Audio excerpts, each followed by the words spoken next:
Días. Vamos a empezar entonces nuestra clase con este tema que es complementario a lo que hemos visto anteriormente. Ustedes, si recuerdan cuando estuvimos hablando de energía, nosotros, para introducir esos conceptos de trabajo, energía cinética, energía potencial, todo comenzó pensando en cuál era el papel de la fuerza relacionado con el espacio, ¿cierto? Entonces todo comenzó desde ahí y ahí surgió el trabajo que era la integral, surgió naturalmente la energía cinética y surgieron los conceptos de energía potencial y demás. En este momento nosotros todavía no podemos resolver problemas que estén relacionados, por ejemplo, con fuerzas que varían en el tiempo. Todas las fuerzas que hemos trabajado son constantes o variables en el espacio, pero no pueden variar en el tiempo. Y una fuerza típica, por ejemplo, que varía en el tiempo es cuando ocurre una explosión, cuando ocurre una colisión, cuando un cohete está moviéndose porque de todas maneras se le está perdiendo masa. Todas esas son fuerzas que varían en el tiempo. Entonces ahora lo que nos vamos a concentrar, es qué pasa cuando miramos las fuerzas que varían en el tiempo. Si ustedes recuerdan, cuando miramos las fuerzas variando en el espacio, surgieron un montón de conceptos: el trabajo, la energía potencial, la energía cinética, ¿sí? Surgió un montón de cosas muy potentes. La conservación de la energía, ¿listo? Ahora lo que vamos a ver es qué pasa cuando las fuerzas varían en el tiempo. Y eso se aplica muchísimo, por ejemplo, a los choques. Cuando hay choques como este que se está mostrando acá, este tipo de situaciones se pueden describir y se pueden estudiar mucho mejor cuando tenemos estos conceptos de fuerzas que varían en el tiempo. Ahí naturalmente va a surgir algo que se llama el impulso, este impulso, y va a surgir algo también naturalmente que se llama el momentum.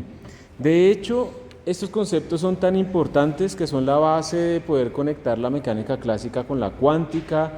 Es una forma de formalizar la mecánica. Y de hecho Newton, yo les conté a ustedes cuando vimos las leyes de Newton, pero seguramente ya no lo recuerdan porque fue pues un comentario. Newton no formuló su segunda ley de Newton en términos de masa y aceleración, sino de masa y velocidad y la variación de esa cantidad, ¿sí?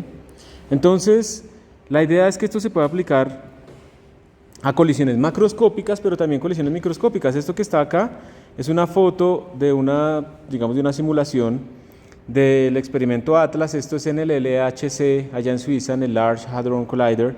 Ellos lo que hacen básicamente es estrellar cosas con otras cosas y predecir con el modelo estándar qué va a salir, qué nuevas partículas deberían salir, cuánto deberían durar, y comparar y hacer mucha estadística de datos, pero además hacer mucha electrónica. Por ejemplo, en una colisión de estas es natural que se genere más o menos un terabyte, o sea, un gigabyte. Digamos, los discos duros de esos computadores son de 500 a 1000 gigabytes, o sea, un terabyte, ¿listo? Un terabyte por segundo se genera ahí, ¿sí? Un terabyte por segundo. Y analizar eso, imagínense, eso no abre en Excel, ¿no? Obviamente. ¿Y cómo hacemos para detectarlo? Es que ni siquiera es tanto que genero mucho, sino cómo guardo eso. No hay hardware. Pues realmente, digamos, uno de los plus del LHC es que ellos generan nueva electrónica muy rápida, y así es como justifican ante la Comisión Europea y demás pues tener funding, porque pues en el fondo pues uno quiere entender cómo surgió el universo, qué pasó con la antimateria, porque eso al final es lo que nos va a permitir también progresar. Pero pues a los políticos eso no les importa. Entonces toca decirles que aquí van a salir patentes nuevas que se van a poder vender de electrónica y demás, pues para que den el funding, ¿sí? Eso toca, lastimosamente, porque el conocimiento como tal no da. Y ellos allá también aplican estos conceptos que hacemos acá. Por ejemplo, ¿cómo se demostró experimentalmente que los átomos existían? O sea, la hipótesis atómica es una de las hipótesis más importantes de la humanidad. Si alguna vez se acabara pues la civilización, ¿qué conocimientos deberíamos guardar? ¿Sí? El otro día hablamos de eso. ¿Qué deberíamos guardar para que esa nueva civilización surja de nuevo? Aunque probablemente si pasa en la Tierra, probablemente ya no vuelva a surgir igual, porque ya nos gastamos toda la energía que era barata de utilizar, ¿sí? La mayoría del petróleo fácil de extraer ya está gastado. Entonces, si una civilización pierde su avance tecnológico, ¿cómo van a profundizar? ¿Cómo van a hacer túneles y maquinaria para llegar allá? ¿Sí? Van a seguir quemando solo madera y cosas de ese estilo y probablemente no pueda progresar, pero de los conocimientos importantes que habrá que guardar es la hipótesis atómica, pero la gente no le creía a eso. Y en el movimiento browniano, que es cuando ustedes tienen, por ejemplo, un líquido y ponen una partícula relativamente liviana, todavía mesoscópica, digamos, y se mira en el microscopio, esa partícula pareciera estar viva, se llama el movimiento browniano. Y Einstein, basándose en la hipótesis atómica, explicó este movimiento browniano y por eso, en parte, fue que obtuvo el premio Nobel. A Einstein nunca le dieron el premio Nobel por la relatividad, porque era demasiado revolucionario en ese momento. Él tuvo 3 artículos, ese 1905, que era el del efecto fotoeléctrico, el de movimiento browniano y el de la relatividad especial. Y cualquiera de esos hubiera sido un premio Nobel, ¿sí? Ya se lo dieron por el de, no se lo dieron por el de la relatividad. Esa era una hipótesis ahí, y digamos, a ustedes en el colegio seguramente les enseñaron el modelo de Bohr, el modelo de Rutherford, ¿sí se acuerdan de eso? Y entonces había uno que pensaba que era como una galleta y que ahí estaban los protones y no sé qué, y otro que pensaba que era como un sistema planetario. Y la forma en la que se encontró, como digamos, las primeras evidencias experimentales era teniendo una lámina de oro y estrellándole un montón de partículas. Y si la lámina de oro es una vaina continua, pues las vainas rebotan, ¿cierto? Pero si tiene huequitos atómicos, pues otras pasan. Entonces, viendo qué tanto pasó y qué tanto se reflejó para los lados, uno puede calcular cuál es esa sección que estaba como más densa, y así se pudo encontrar la primera evidencia de la forma atómica y de la evidencia del núcleo, que al final uno encuentra que los átomos básicamente son puro vacío. O sea, el núcleo está en una vaina así chiquita, digamos que yo lo pongo aquí en esta mesa, y la primera capa electrónica está casi que a 1 kilómetro. ¿Sí? Básicamente nosotros somos puro vacío, pero las fuerzas electromagnéticas pues nos hacen sentir que las cosas son densas, pero básicamente es puro vacío. Entonces estas colisiones son bien importantes, y en la vida real, pues por ejemplo, se aplica muchísimo para este tipo de situaciones de seguridad. Los cinturones de seguridad, ¿cuál es su papel? ¿Cuál es el papel de un airbag? Porque eso es útil, ¿sí? Entonces eso es lo que vamos a ver ahora, fuerzas que varían en el tiempo, ¿ok? Como empezábamos con la energía, miramos fuerzas que varían en el espacio, entonces ahora digamos nosotros tenemos aquí, vamos a tener una fuerza, y aquí vamos a tener el tiempo. Entonces lo que nosotros queremos ahora son estudiar este tipo de situaciones donde la fuerza varía en el tiempo. Recuerden eso, ya no estamos hablando necesariamente solo de la distancia, sino que varía en el tiempo. Cuando, por ejemplo, que no sé si alcance, pero traje para hacer un experimento, entonces le cogí unas pelotas a mi hijo. Entonces, por ejemplo, cuando yo hago esto, y yo voy y lo suelto acá, cuando esto rebota, la fuerza no es constante con la mesa, ¿sí o no? Esta partícula se empieza a deformar un poco, o sea, al principio la fuerza es 0, ¿cierto? Estamos en la parte de la izquierda. Y a medida que empieza a bajar, aquí empieza a aumentar la fuerza, se deforma, llega a un máximo, y luego empieza a recuperar su forma y rebota, ¿sí o no? Eso es lo que sucede. Entonces la fuerza varía en el tiempo. Y dependiendo de qué tanta resolución tenga yo en mi aparato experimental o lo que sea, yo voy a poder distinguir esta fuerza así, o la voy a ver como un golpazo, ¿cierto? Que es lo que hizo fue que la partícula venía así, yo le pegué un golpazo hacia arriba y la devolví. Y eso se aplica mucho en la simulación en computación de estos sistemas particulados. Hay métodos llamados como por ejemplo dinámica molecular, donde yo trato de ver la fuerza cómo cambia en el tiempo. Y necesito hacer un delta T chiquito, entonces se demora harto, pero tengo harta información. Hay otros que se llaman métodos impulsivos, basados en el impulso, que lo que hacen es decir, viene una partícula hacia acá y cuando me pega, yo volteo su velocidad para el otro lado. Pero ¿qué pasa si yo digo que se devuelve con la misma velocidad? Pues no perdí energía cinética, ¿cierto? ¿Pero ustedes creen que aquí yo no estoy perdiendo energía cinética? Claramente sí, porque está cada vez subiendo a una altura menor, ¿cierto? Entonces uno puede definir, por ejemplo, o sea, eso es re difícil. ¿De dónde se está yendo la energía? La energía se está yendo en deformación elástica, esto se calienta un poco, en sonido, ustedes están escuchando ahí, ¿cierto? La energía se está yendo en sonido y demás. Entonces, esos son muchos fenómenos. Y obviamente uno, ¿qué hace? Uno empieza por el modelo más sencillo. Entonces uno dice, mire, toda esa vaina la voy a meter en un número adimensional que me va a representar la relación entre la velocidad cuando entro y la velocidad cuando salgo. ¿Sí? Y ya eso lo llamo coeficiente de restitución. Y es un número adimensional. Si vale 1 es porque sube a la misma altura. Si vale 0 es porque se queda pegado. Si está intermedio es porque sube a una parte intermedia. Obviamente es un modelo súper burdo, pero funciona bastante bien, ¿sí? Solamente es al momento en que uno encuentra que ya no funciona, pues lo mejora. ¿Listo? Está asumiendo que no depende de la velocidad. Bueno, hay un montón de cosas ahí.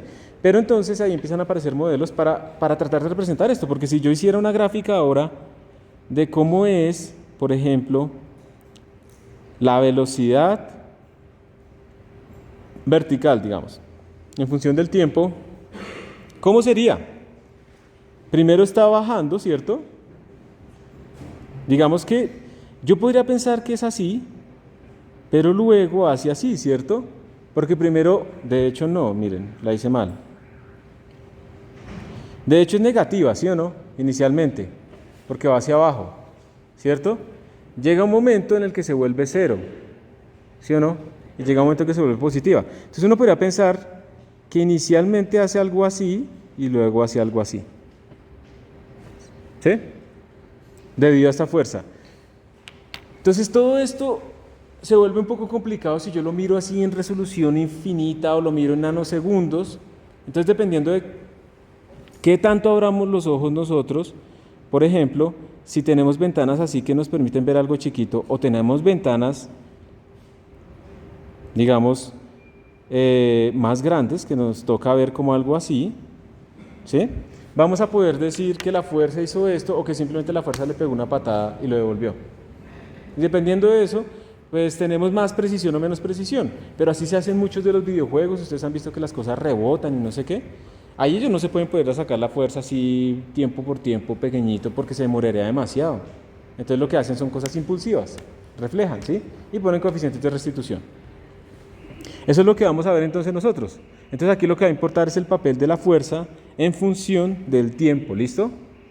Entonces, ¿cómo haremos eso? ¿Cómo haremos lo de la fuerza en función del tiempo? ¿Cómo podríamos empezar a trabajar con eso ahí? Entonces, digamos que ustedes tenían que, cuando yo ponga aquí fuerza, me voy a referir, bueno, podemos ponerlo en 3 dimensiones. Fuerza neta, ¿listo? Neta, completa, esa es la fuerza neta, sumatoria de todas las fuerzas. Igual a masa por aceleración, ¿cierto? Eso es lo que nosotros hemos aprendido hasta ahora. Bueno, eso es una parte realmente de la segunda ley de Newton, ¿sí? Esta es una parte pequeña. La segunda ley de Newton es más que esto. Vamos a ver en un momento que la segunda ley de Newton realmente se escribe como la variación con respecto al tiempo de algo llamado el momentum. Y ese momentum es, ¿recuerdan? ¿Qué era? ¿SP? Masa por velocidad. O sea, no es solamente importante la velocidad, no es solamente importante la masa, son las dos cosas. Y cuando yo derivo esto, él ha derivado un producto, entonces me da la masa por dV de t más... Exacto. Entonces, esto es lo que ustedes conocen siempre, ¿sí o no? Masa por aceleración. Pero le falta un pedazo. Variaciones de masa. ¿Sí? Entonces ustedes ahora van a poder responder muchas preguntas interesantes muy reales. Por ejemplo, si van a trabajar en una mina y un carro va así y le caen piedras, pues que van ustedes botando con minerales, ¿cómo cambia la velocidad de ese carro? Tiene que cambiar, ¿sí o no? Así le caiga la piedra verticalmente y el carro vaya hacia la derecha, pues está aumentando su masa, ¿cierto? Entonces tiene que cambiarle la velocidad. Un cohete está cambiando su masa, ¿cierto? Porque está quemando combustible que él mismo lleva y el oxígeno que él mismo lleva. Su velocidad debe cambiar de alguna manera. Entonces, todo este tipo de situaciones en donde varía la masa lo vamos a poder escribir en términos de este momento. Entonces, como pueden ver, es como un concepto tan importante como el de la energía, ¿sí? Tan importante como el de la energía. Entonces, miren, partimos de acá. Sumatorias de todas las fuerzas son masa por aceleración. En eso, digamos, ustedes ya son unos duros, ya casi que son Newton. Entonces aquí tenemos masa por dV de t y de nuevo hacemos el truco de mirar cuál es el efecto en el tiempo. ¿Y se acuerdan que el efecto en el tiempo era mirar la integral? O sea, si yo tengo una fuerza actuando en el tiempo, ¿cuál es el efecto acumulado de esa fuerza sobre mi cuerpo? Entonces yo integro. Cuando yo quiero ver el efecto acumulado quiere decir sumo. Pero como estas fuerzas pueden cambiar, las sumas se vuelven integrales, ¿sí? Solamente cuando son constantes es sencillo, pero en general son integrales. Entonces miren que yo integro ambos lados, listo, y ya terminamos. Porque cuando Cuando yo integro esta parte, a ver, lo que yo hice fue coger este delta t, le voy a poner otro color. Lo que hacemos simplemente para que sea fácil es coger este delta t y lo pasamos acá. ¿Listo? Porque yo quiero ver el papel de la fuerza en el tiempo, ¿cierto? Entonces lo paso allá. Quiero ver en cada instante de tiempo, en cada delta t, pedazos pequeñitos de tiempo, cuál es el papel de esa fuerza. Entonces lo pasé allá a multiplicar. Y luego lo que hago es integrar, ¿cierto? Que es lo que tenemos acá. ¿Sí o no? Integro esa fuerza en función del tiempo. Y aquí a la derecha me quedó m por dv. Entonces integro esta parte. ¿Cuál es la integral de esta parte? Esta parte a la derecha. ¿Ustedes qué dicen esto? La integral de un diferencial es esa función, esa variable, ¿cierto? Entonces a la derecha nos quedó v2 menos v1 multiplicado por la masa. Y a la izquierda quedó la integral de f por dt. Y ya terminamos. O sea, así como con la fuerza que surgió el trabajo así de una, aquí también ya terminamos. A esto le vamos a llamar como el impulso. Pero ojo que el impulso es un vector. Y ojo que en algunos libros de ingeniería lo utilizan con J, ¿ok? Y OJ es impulso. ¿Y el impulso va a ser igual a qué? Al cambio del momentum. O sea, ahí surgió naturalmente. O sea, ¿por qué el momentum es m por v? ¿Por qué no es v sobre m o algo así? Pues porque ahí surgió, ¿sí? No hay otra opción, ahí surgió solito. Entonces, ya tenemos que nuestro impulso va a ser igual a m por v2 menos m por v1. O sea, cuando hay una fuerza, lo que hace esa fuerza es cambiar nuestro momentum, ¿sí? Esto se llama el cambio de momentum. Y este impulso, pues es la integral de la fuerza neta en el tiempo. Es igual a m por v2 menos m por v1.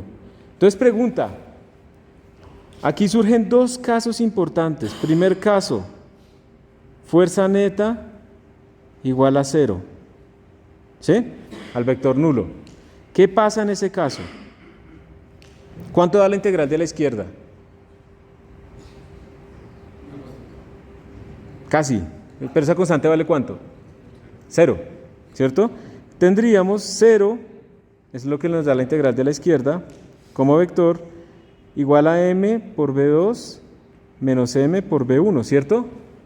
¿Eso qué quiere decir? ¿Que cambió el momentum o no? No cambió. En otras palabras, miren, cuando la fuerza total, no cuando no haya fuerzas, ojo, cuando la fuerza total de 0, se conserva el momentum. ¿Está bien? Y resulta que si aquí ustedes están viendo la colisión entre dos partículas o dos carros o lo que sea, resulta que esa colisión entre ellos dos, si no hay más fuerzas, implica que la suma total de fuerzas da 0. ¿Saben por qué? Porque obviamente cuando colisionan hay fuerzas, ¿sí o no? Pero resulta que por la tercera ley de Newton, la fuerza que este le hace a este es la misma que este le hace a este, ¿sí o no? Y si yo sumo todas esas fuerzas en ese sistema, esas dos fuerzas son iguales pero en dirección contraria. ¿Cuánto da su suma? 0.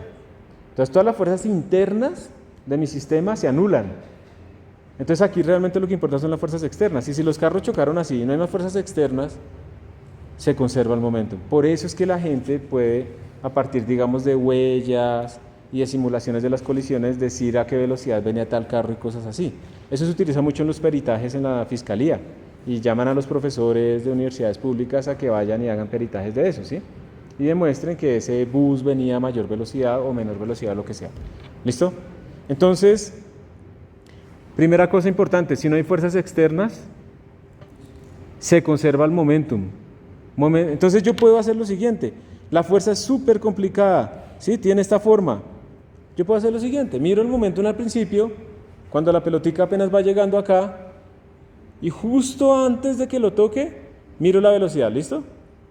Cierro los ojos y la vuelvo a agarrar y los abro solamente cuando rebotó. No me interesa cómo pasaron allá esas fuerzas internas. No me interesa. Solo lo que me interesa es velocidad inicial, velocidad final. Y se acabó. ¿Listo? Y esa es la potencia de este método. Esa es una de las grandes ventajas. Entonces, ya tenemos la conservación del momentum, pero ustedes pueden aplicar la conservación del momentum también en otros casos pequeños. ¿Listo? Vamos a hacer otro caso especial y ya les muestro ese otro caso pequeño. Vamos a hacer otro caso especial. El otro caso especial es cuando la fuerza es casi constante. ¿Sí? Fnet es casi una constante, pero pues vectorial, durante el intervalo que hubo la colisión. Aquí no, ¿cierto? Ahí no es constante. Pero, por ejemplo, la gravedad sí es constante si este man va cayendo, ¿cierto? Entonces, cuando es más o menos una fuerza constante, o yo la puedo aproximar como una fuerza constante, yo podría escribir, y ya les voy a decir que no es necesario ni siquiera eso, yo la puedo sacar de la integral. Entonces, yo podría sacar esto como una fuerza promedio por el intervalo de tiempo que duró la colisión, y esto también me va a dar m por v2 menos m por v1. Yo no sé si ustedes ya vieron integral. ¿Quién no ha visto cálculo integral completo todavía? ¿Quién de ustedes está viendo cálculo integral en este momento? ¿Ustedes ya vieron el teorema del valor medio? ¿Sí? O sea, básicamente, pues tampoco es que vamos a decir, el teorema del valor medio. Básicamente eso lo que está diciendo acá es que la integral, estamos buscando el área bajo la curva, ¿cierto? El impulso es el área bajo esta curva, ¿sí o no? Porque la integral de f en función del tiempo. Lo que dice ese teorema es que yo puedo reemplazar esa integral, o sea, el área de esto también lo puedo representar por el área de este rectángulo, ¿sí o no? Siempre existe un rectángulo y a esto le llamamos fuerza promedio.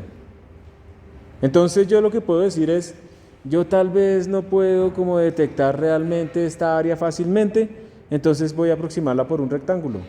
Y existe, y el teorema del valor medio nos dice exactamente que eso existe, se demuestra. ¿Listo? Entonces, a veces yo digo, no, es que esa fuerza varía de una manera muy rara, muy complicada, entonces yo la voy a reemplazar por una fuerza promedio. ¿Y cómo la podrían calcular? Pues ahí está, miren. Podrían calcular el cambio de momentum y lo divide entre el tiempo que pasó. Y ahí tiene la fuerza promedio. ¿Ok? Y ahora viene el último caso y es delta t muy pequeño.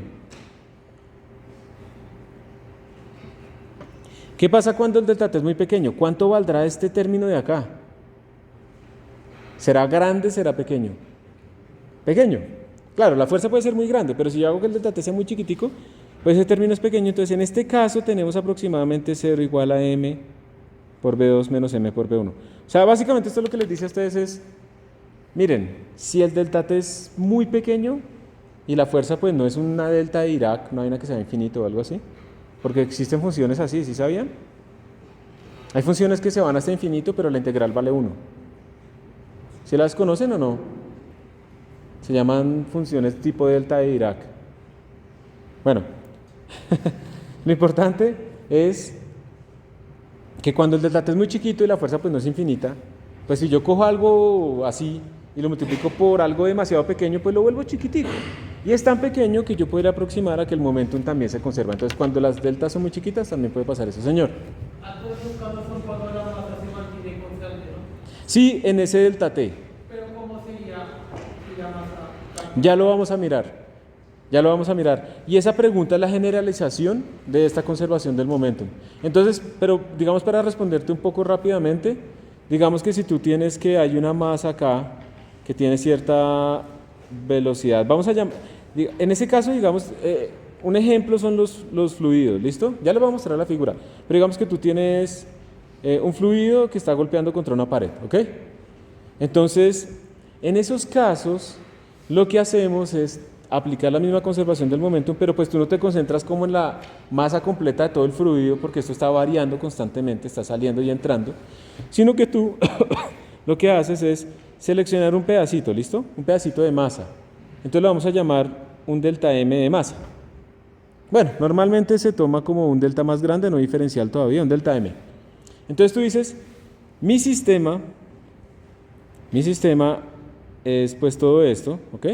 Entonces, justo antes de la colisión, yo tendría un pedacito de masa que tiene una velocidad, digamos, inicial hacia la derecha, ¿sí? Y supongamos, que es un ejercicio que vamos a ver adelante, entonces lo aprovecho para repetirlo, que eso está contra una bandera o es una tanqueta que le está echando a un protestante, ¿sí? Entonces digamos que tú podrías pensar que cuando choca contra la barrera se queda a velocidad cero en ese momento, ¿sí? Después de la colisión. Entonces tú tienes esto como momentum inicial, ¿ok? Y luego tienes que justo después de la colisión se quedó quieta instantáneamente ahí. Entonces tendrías 0 igual a momentum final, ¿ok? Entonces hubo un cambio de momento, entonces tiene que haber una fuerza. Entonces en este caso, tú lo que dices es, como hay una fuerza, yo no puedo asumir que el impulso valga cero, ¿sí o no? Entonces tú tomas la segunda, ¿cierto? Entonces tú dirías, yo tengo una fuerza promedio por un delta t en el que ocurrió esa vaina, va a ser igual a momentum final, que es cero, menos el momentum inicial, que es ese pedacito de masa, por su velocidad. ¿Listo? O sea, si ves que te concentras es en un pedacito de la masa, cuando hay flujo de masa. Y entonces aquí te da que esa fuerza promedio, vamos a borrar esto de acá porque lo va a pasar a dividir, esa fuerza promedio es igual a menos el delta m sobre el delta t por esta velocidad inicial. Y tú dices, bueno, eso yo lo miré con un delta t grande, ahora lo voy a hacer exacto, voy a hacer que ese delta se vuelva chiquito. Y cuando los cambios grandes, un cambio grande sobre un cambio grande, se empiezan a hacer chiquitos, eso se vuelve una derivada. O sea, estos deltas se vuelven derivadas. Entonces, básicamente lo que tienes es, la fuerza aproximadamente es menos dm de t por la velocidad inicial. Y entonces normalmente tú en estos problemas tienes un flujo de masa. Entonces te dicen, esa manguera está botando 1 kilogramo por segundo o algo así, a esta velocidad, y ahí puedes calcular las fuerzas.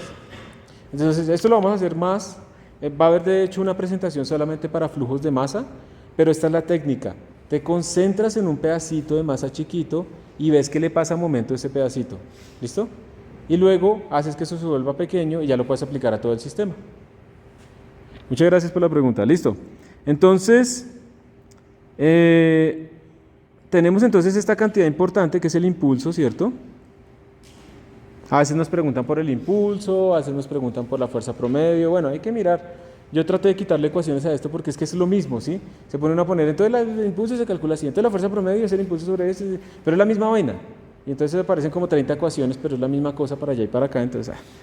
Y una cosa importante, no sé si han fijado, es que de repente, yo estoy hablando a ustedes de colisión entre dos partículas, pero pueden ser colisiones entre tres partículas, o puede ser el flujo de agua, que son muchísimas partículas. O sea, en este momento estamos dando un gran paso. Estamos pasando de hablar de puntos a hablar de cuerpos extendidos. ¿Listo? Por eso también va a haber una parte de centro de masa, donde vamos a aprender a calcular centro de masa. ¿A quién le gusta integrar, calcular integrales? Acá. A algunos, a mí. ¿Sí? Pues así no les guste, van a tener que hacerlo, sobre todo para cuerpos extendidos. ¿Sí? Vamos a calcular centros de masa, porque al final, como los cuerpos ya son extendidos, cuando hablemos de conservación del momentum y cosas así, eso lo vamos a aplicar en el centro de masa de los cuerpos. ¿Sí? Entonces ahora tenemos sistemas de partículas. Más o menos la convención que yo voy a manejar es esta, miren. Cuando el P está escrito en minúscula, estamos hablando del momentum de una partícula, ¿listo?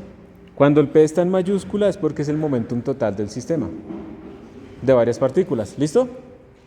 ¿Está bien? Esa debe ser como la convención de notación. Bueno, entonces miren, para que ustedes hagan una idea, entonces apareció esta nueva cantidad rara, el momentum. Yo me va a salir un poquito del tema, pero como les decía al principio, este momentum es súper importante. O sea, no importa solo la velocidad, no importa solo la masa, importan los dos. Y cuando empieza a hacerse todo el estudio de la mecánica cuántica, resulta que en la mecánica cuántica ustedes tienen posición de las partículas, pero el momentum ya no es m por b, sino que el momentum es un operador diferencial. O sea, el momentum se vuelve una cosa que deriva la posición. ¿Sí? Y entonces es curioso porque en ese espacio raro de momentum y de posición, yo voy a tener cosas como que si yo mido la posición de las cosas, ya no puedo medir realmente bien su velocidad. O si tengo bien su velocidad, no puedo medir realmente el momentum, su posición. Entonces, eso se llama el principio de incertidumbre de Heisenberg. Y uno no puede tener eso, y por eso es que las cosas no pueden llegar al cero absoluto. Si uno llevara todo al cero absoluto, a 0 Kelvin, sabría exactamente a qué velocidad están, que es 0, y en dónde están, ¿sí o no? Violaría el principio de incertidumbre. Pero pegándole a las cosas uno sí las puede tener más o menos quietas. Ya les voy a mostrar cómo es que uno le pega a los átomos para que se queden quietos. Entonces, importan las dos cosas. Una bala es muy peligrosa, ¿por qué? Porque su velocidad es alta o porque su masa es alta.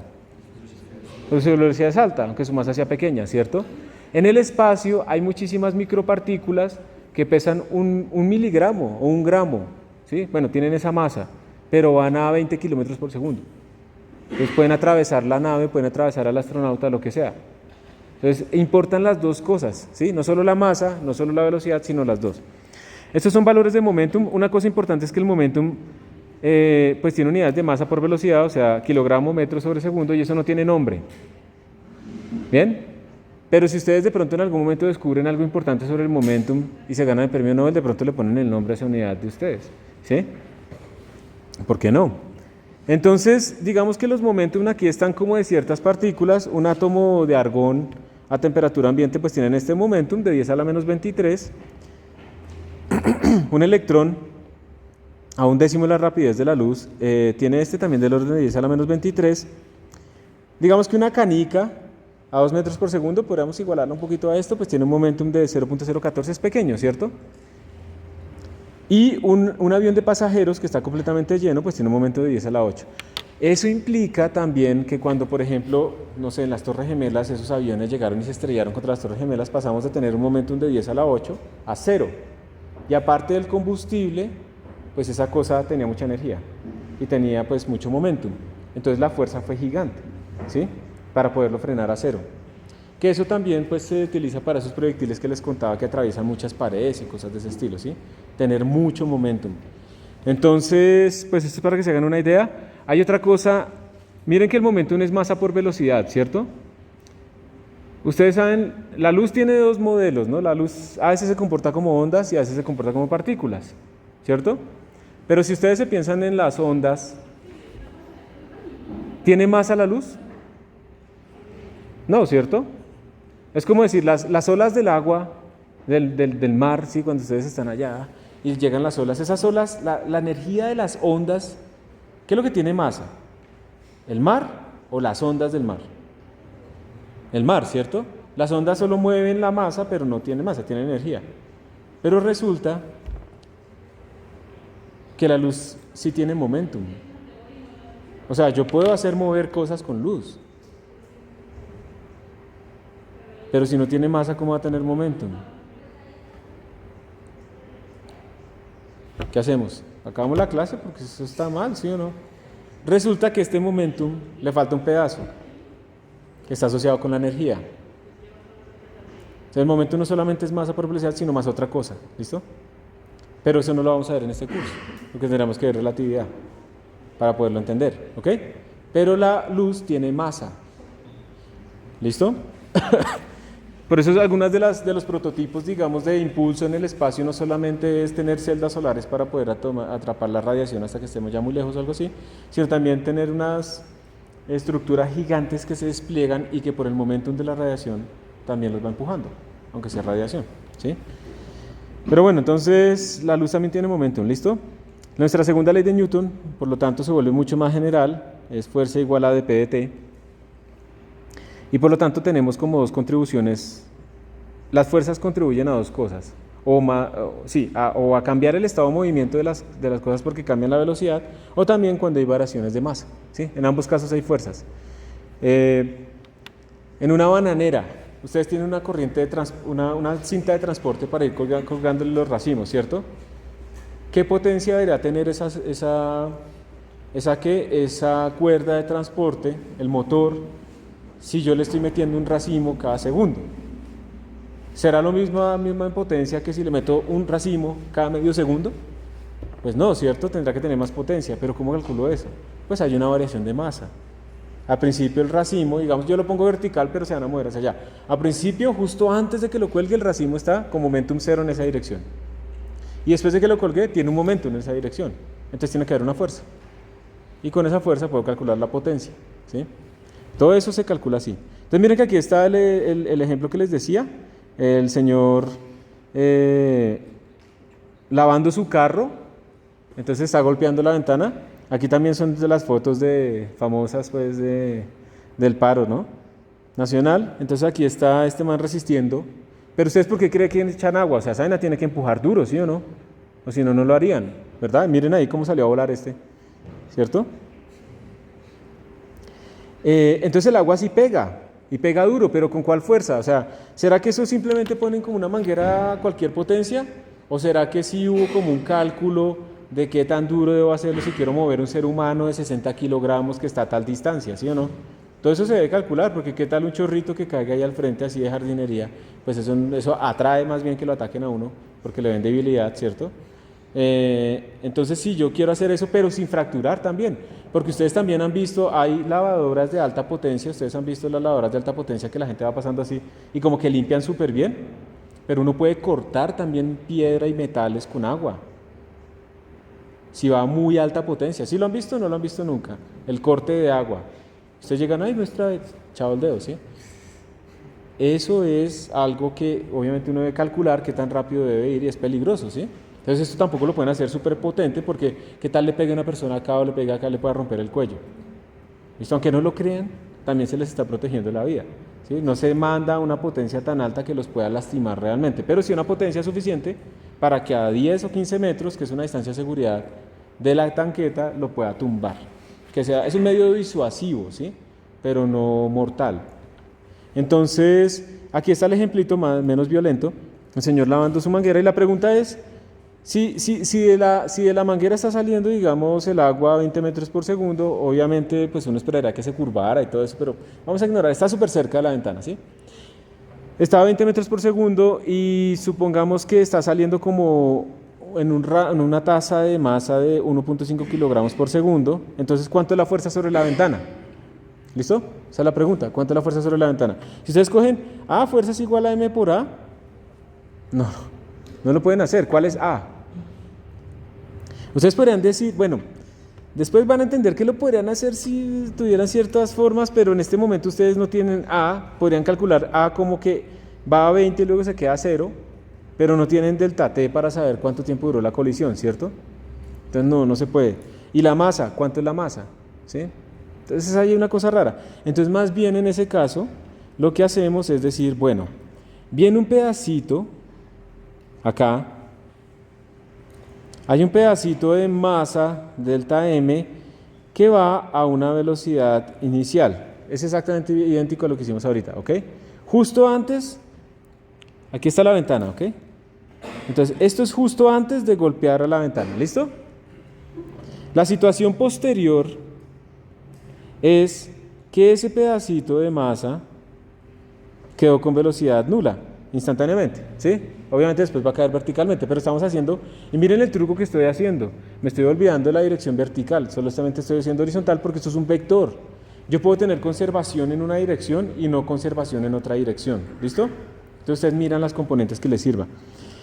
Entonces, este es el estado inicial, digamos T0, y este es T final, ¿está bien? Esto fue lo que pasó. Entonces lo que yo voy a decir es, bueno, el impulso, que es el cambio de momentum, pero entonces ahora lo voy a hacer en el eje X, el impulso en el eje X, que es cambio de momentum en el eje X, ¿está bien? El impulso lo vamos a decir que es como una fuerza promedio, porque yo no tengo la integral de la fuerza, yo no tengo la fuerza, entonces siempre que no tengamos la fuerza así escrita en el tiempo, utilizamos fuerza promedio. Entonces la fuerza promedio por el delta T, que eso es el impulso, sería el momentum final, que es 0 en el eje X, ¿no? Menos el momentum inicial, que es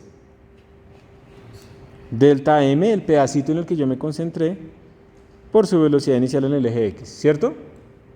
Y listo, esa fuerza promedio sobre la ventana va a ser igual a menos delta m sobre delta t por b y x. ¿Y qué hacemos ahora para que esto sea exacto? Lo volvemos derivada. ¿Cómo lo volvemos derivada? Si yo hago que el delta t, que es así de grande, me implica un pedazo de masa grande, ¿cierto? Si yo hago que el delta t sea más chiquito, el pedazo de masa es más chiquito, ¿cierto? Y si lo hago así más chiquito, más chiquito, más chiquito, más chiquito, entonces cuando ya lo vuelvo así, se vuelve una derivada. Entonces lo que tendríamos es que la fuerza finalmente va a ser igual a menos dm de t por velocidad en x. Y ya lo tenemos, miren. dm de t, ¿cuánto vale? 1.5 kilogramos sobre segundo. Esa es la variación de masa sobre el tiempo. ¿Sí ven las unidades? Kilogramos sobre segundo. Entonces menos 1.5 kilogramos sobre segundo por la velocidad a la que estaba llegando, que era 20 metros por segundo. Entonces, ¿cuánto nos dio? Menos 30, ¿qué? Kilogramo metro sobre segundo cuadrado. ¿Y eso qué es? Newton. Menos 30 Newton. ¿Por qué el menos? porque el agua va para allá. Bueno, yo no sé ustedes por dónde va.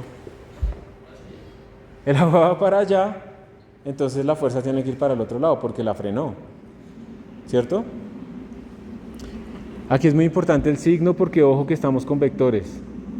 Entonces las componentes del vector tienen signo, ¿listo? En las respuestas del último ejercicio del segundo video, obviamente yo puse opciones en donde no tenían en cuenta el signo, ¿sí? Negativo, positivo. ¿Sí les pasó o no les pasó que les salía ahí? ¿No? ¿Sí? Listo.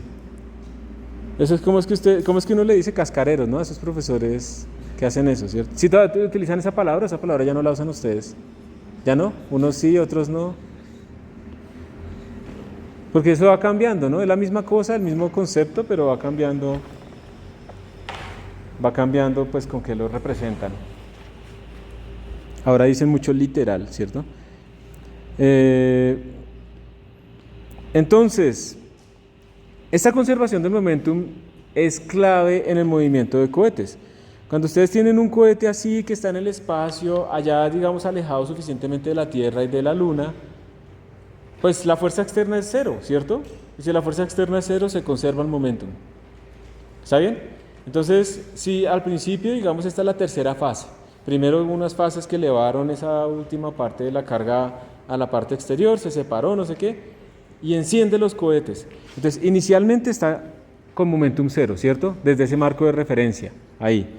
Y de repente enciende los cohetes. Cuando enciende los cohetes, lo que sucedió es que le expulsó un gas para atrás, y por lo tanto, ese gas lo va a empujar hacia adelante, ¿cierto? Hay un momentum del gas hacia atrás, hay un momentum del cohete hacia adelante. Entonces la pregunta, por ejemplo, ahí es ¿cuál es la nueva velocidad del cohete? Y ahí hay que saber a qué velocidad está expulsando los gases. Por eso es que es poco probable realmente, yo no sé si ustedes han escuchado que el motor warp y que dobla el espacio-tiempo y que no sé qué, que para viajar, pero pues esa vaina casi no produce impulso. Y hasta este momento para todos los cohetes básicamente siempre habrá que cargar combustible, ¿sí? Y oxígeno. Y estamos atados a eso y eso limita bastante el viaje interestelar, bueno, interplanetario por ahora. Pero pues acá aplicamos esos conceptos para ver qué tanto necesitamos y qué tanto se va a acelerar. Esto es muy sencillo que ustedes lo vean, les voy a mostrar a ver si abre este video. Este es un canal que a mí me gusta, es bastante didáctico. Entonces ahí lo pueden ver ustedes, él tiene bastantes demostraciones de estos conceptos. La idea es que él lo que va a hacer es lo siguiente, digamos si yo ahorita lanzo esta pelotica hacia allá, ¿ustedes qué creen? ¿Que me voy a ir hacia atrás? No, ¿cierto? El momentum que yo gano de lanzar esto pues no es suficiente para empujarme, ¿cierto? Además, tengo fricción. Porque miren que yo estoy hablando del momentum horizontal. ¿Qué fuerzas hay horizontalmente? Externas, la fricción, ¿cierto? Entonces el momento no se conservaría. Entonces si yo quisiera ver el efecto de que yo lanzo algo y me impulso hacia atrás, ¿ustedes cómo harían ese experimento? ¿Seguirían lanzando esta pelotica? ¿Qué lanzarían? Una roca o alguien, no mentiras, una roca, ¿cierto? Entonces, una roca más pesada en donde la masa sea relativamente comparable. La segunda, ¿qué más harían? Lanzarla rápido, ¿no? Porque si con una roca que casi no pueden alzar y la lanzan así, pues el momentum tampoco es muy grande, ¿cierto? La idea es algo que yo pueda lanzar y que me impulse, ¿cierto? ¿Listo? Pero sigue habiendo el problema de la fricción. Entonces, si yo quiero ver realmente que cuando yo lanzo algo, eso me empuja hacia atrás, ¿cómo resolveremos el problema de la fricción? ¿En qué? En agua, por ejemplo, es una, ¿qué más? En el espacio, pues se cuesta harto, pero también vale. ¿Qué más? Una pista de hielo. Una pista de hielo, ¿cierto? Me pongo unos patines. También. ¿Qué más? Grasa. También, sí, horrible, pero funciona. Y lo que hace él, que es pararse en una patineta. Que eso también disminuye la fricción. No la hace cero, pero la disminuye, ¿listo? Porque el movimiento rodadura es muy eficiente comparado con la fricción, no se desliza, sino que rueda, entonces se va a ver. Y esto es lo que ustedes van a ver acá. Él va a lanzar un balón medicinal, o yo no sé, algo que tiene una masa comparable, y ustedes van a ver cómo cuando él lanza se impulsa. use a skateboard to introduce of momentum. Flippin' physics. Bo, what is the equation for momentum? Yo me voy a ir al experimento, pues ahí ustedes lo vieron. Pero entonces observen, lo único que me interesa es que observen ustedes cómo se mueve el To energía. demonstrate conservation of momentum. Y eso es un cohete. Eso es lo que está haciendo un cohete. Un cohete está lanzando una vaina hacia allá y por lo tanto está yendo hacia acá. No tanto, o sea, uno lo puede ver como que es que el gas lo empuja, pero es por conservación del momento. Es un sistema que está perdiendo masa. Es literal un cohete. O sea, el cohete tiene todo ahí y está lanzándolo hacia atrás para irse impulsando. ¿Sí? Eso es lo que funciona. Entonces, yo les recomiendo este man. Sí, puede parecer payaso y todo, pero tiene videos demostrativos chéveres que ustedes pueden después pueden aprender y reforzar. Entonces, esto es lo que hace un cohete, ¿listo? Y cuando tenemos un cohete donde la fuerza externa es constante, entonces pues tenemos que el momentum se conserva, o sea, el momentum inicial es el momentum final, pues aquí no estamos diciendo nada nuevo. Por ejemplo acá, esto es un problemita ya para que empecemos a hacer. Tenemos este man que va a lanzar una flecha. El arquero tiene 60 kilogramos, pero miren que está de pie, pero está en hielo. ¿Sí ven? Entonces no tiene fricción. Dispara una flecha que tiene esta masa horizontalmente a 85 metros por segundo. Bastante rápido, ¿no? Esa flecha. Bueno. ¿A qué velocidad se mueve el arquero sobre el hielo? Eso parece esos problemas. Antes, no, una partícula se mueve a 100 kilómetros por hora, entonces vino la revolución hace 10 años. No, que tienen que hacer problemas aplicados para que los estudiantes aprendan más. Entonces, ya no decía una partícula se mueve a 100 kilómetros por hora, sino una paloma va a 100 kilómetros por hora, pero la misma vaina, ¿sí? Es lo mismo. Pero bueno, ese problema no se ha resuelto ni se va a resolver porque no solamente depende de aquí para allá, sino depende de allá para acá. Y depende de la cantidad de estudiantes y depende de muchas cosas y cada vez vamos peor, ¿sí? Entonces, pero bueno, cada 5 años más o menos hay una revolución. Ahorita estamos en las competencias. Entonces, que los estudiantes, ya tú no puedes decir que ellos van a aprender la segunda ley de Newton, sino de que van a ser capaces. Entonces ya no dice, ellos aprenden la segunda ley de Newton, sino son capaces de aplicar la segunda ley de Newton. La misma vaina. O sea, cuando aprendieron la saben usar, ¿no? La idea no es aprenderse la F igual a ma, sino saberla usar.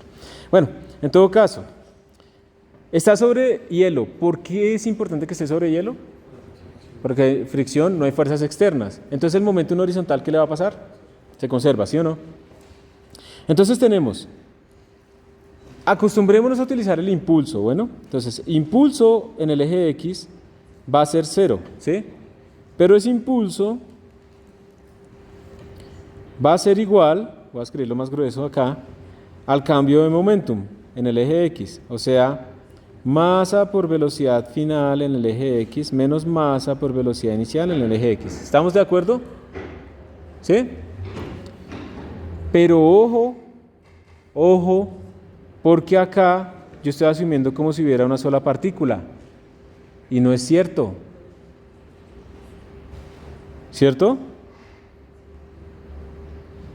No es cierto, ¿verdad? Entonces aquí lo que tenemos es que el momentum total mayúscula final es igual al momentum total mayúscula inicial. ¿Ok? Es un sistema de partículas. Un error que yo he visto es que esta cosa la traducen los estudiantes así. Llegan y escriben entonces masa del arquero por velocidad final del arquero igual a masa del arquero por velocidad inicial del arquero. Y masa de la flecha por velocidad final de la flecha es igual a masa de la flecha por velocidad inicial de la flecha. Eso está conservando el momentum, ¿cierto? Si yo subo, conserva el momentum, pero ¿eso está bien? Esto es un problema, lo digo, yo sé que ustedes dicen que pero esto pasa porque lo hacen como cuerpo a cuerpo. No es cierto, esto está mal, ¿sí? Mal. Eso no es lo que significa esta vaina. Esta vaina lo que significa es masa de la flecha por velocidad de la flecha final más masa del arquero por velocidad del arquero final igual, o sea, si ven momentum total, ese es el momentum total final. es igual a masa de la flecha por velocidad inicial, ¿cierto? Inicial de la flecha más masa del arquero por velocidad del arquero inicial. ¿Listo? Es el momentum total, es igual al momentum final. Momentum es suma de todos los momentos. Entonces empecemos a mirar qué se anula. Al inicio, ¿el arquero se estaba moviendo al inicio? No. Entonces, chao. Este man tampoco, la flecha estaba moviéndose, ¿cierto? Entonces al final tenemos masa de la flecha por velocidad final de la flecha más masa del arquero por velocidad final del arquero es igual a 0, ¿cierto? Y ahí podemos despejar la velocidad final del arquero, ¿cierto? Entonces le voy a pasar aquí a restar, me quedaría, perdón, paso el otro a restar, masa del arquero, velocidad final del arquero es igual a menos masa de la flecha por velocidad final de la flecha. ¿Sí tiene sentido ese menos o no? Si la flecha va para adelante, el arquero tiene que ir para el otro lado. Y esas son componentes de un vector. Y por lo tanto tiene que tener signo. Velocidad final del arquero es igual a menos masa de la flecha sobre masa del arquero por velocidad final de la flecha. ¿Listo? Y ya lo podemos reemplazar. Miren aquí de todas maneras una cosa importante. Si la masa del arquero es muy grande comparada con la masa de la flecha, ¿qué pasa? Si esto que divide es muy grande comparado con esto que está aquí arriba, este número es chiquitico, entonces la velocidad del arquero va a ser pequeña. ¿Listo? Por eso es que, por ejemplo, las balas son de masa pequeña, pero cuando aumenta el calibre, ¿qué va a pasar? El impulso hacia atrás es mucho más grande, ¿cierto? Y ya cuando es una bala de cañón, pues ya no es que haya una persona así con el cañón, sino que tiene que montarlo en una estructura que aguante. Señor. Como el grosor de la bala que al final aumenta la masa. Sí, volumen. Entonces, bueno, aquí reemplazamos, si quieren reemplacemos. A ver, entonces la masa de la flecha es 0.030 sobre la masa del arquero que es 60 por velocidad final de la flecha que es 85 metros por segundo, ¿cierto? Y pues ahí nos da, ¿listo? Ahí nos da un número. Y esa sería la velocidad final del arquero. Él se impulsaría hacia atrás. Si ustedes estuvieran en la situación del arquero y el hielo fuera así supremamente liso y se tuvieran que mover, ¿ustedes qué harían para poderse mover? Si todo es liso. ¿Qué lanzan? La ropa, ¿sí? Les toca. Porque no hay de otra, ¿no? Tienen que lanzar algo para poderse mover para el otro lado. Eso es un problema tenaz en el espacio porque los astronautas, por ejemplo, también hay momentum angular de giro. Este es el momentum lineal de traslación velocidad, pero también hay momento angular. Cuando un astronauta va a mover, por ejemplo, atornillar algo y lo mueve así, por conservación del momento angular, el man se va para el otro lado y no hace nada, ¿sí? Y se queda ahí. Entonces, por eso ellos tienen que tener unas zonas de agarre y no sé qué, pero ellos le están cambiando el momento angular a la estación espacial cuando están haciendo esto, porque algo tiene que tener la transmisión de ese momento.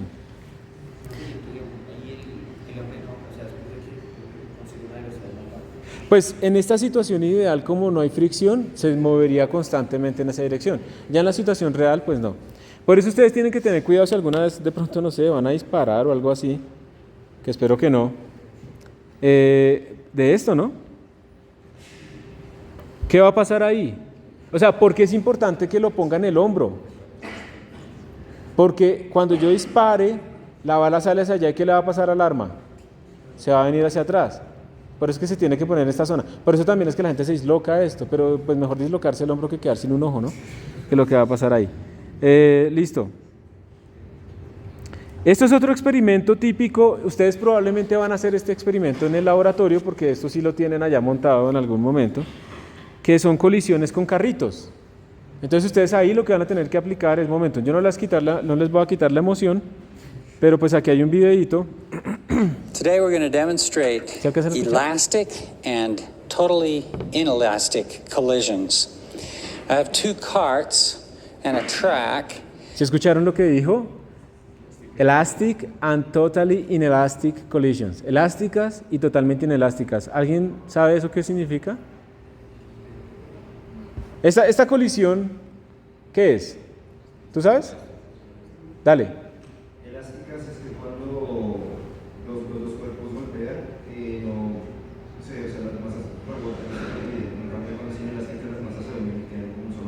Bien, casi perfecto, muy bien. Inelástico es que esta vaina llegó y se quedó ahí pegado. Esa es completamente inelástica. Completamente inelástica. Elástico es que yo la suelto y vuelve a la misma altura. Se conserva la energía cinética. Ojo porque aquí hay una conservación, pero energía cinética, no energía total. Inelástico es que pierdo algo. Esta es una inelástica. No es ni completamente elástica ni completamente inelástica, ¿sí? Está como en la mitad. Bueno, en un pedazo. ¿Listo? Y entonces con estos carritos ustedes lo van a hacer. ¿Cómo haríamos? A ver si a ustedes se les ocurre. Miren, eso es un riel que casi no tiene fricción. Esos carritos casi no tienen fricción. Entonces lo que se hace, por ejemplo, es poner un resorte entre un carro y el otro. ¿Y por qué le pongo un resorte? Recuerden que los resortes son conservativos, ¿cierto? Eso es una fuerza interna, entonces no va a cambiar la energía. Entonces lo que va a suceder es que ellos rebotan y vuelven a salir. Esa es una colisión completamente elástica. Les debería dar un coeficiente de restitución 1, que ya lo vamos a medir. De hecho, para eso traje esto, para que lo midamos con la tableta o con sus celulares, ¿listo? Entonces, esa es una manera. ¿Y cómo harían ustedes para hacer una completamente inelástica, que se queden pegados? Sin pegarlo en chicle o algo así. Una vaina más experimental. Un imán. Entonces lo ponemos con los polos opuestos, ¿cierto? Entonces ponemos aquí un polo norte, aquí polo sur, entonces vienen así y se quedan pegados, completamente inelásticos. Sí, pero son fuerzas internas, esa es la magia de esta vaina. Son puras fuerzas internas del sistema, entonces no importa. La variación de la fuerza es una cosa así súper loca, no importa. Eso es lo que esos principios son los que busca la física, que esos detalles no interesen, sino que puedas aplicarlo a muchas cosas, ¿listo? Eso es lo que ustedes van a hacer, yo espero, en su curso de experimental. ¿En qué están haciendo? ¿Qué experimento están haciendo ahorita? ¿Cuál?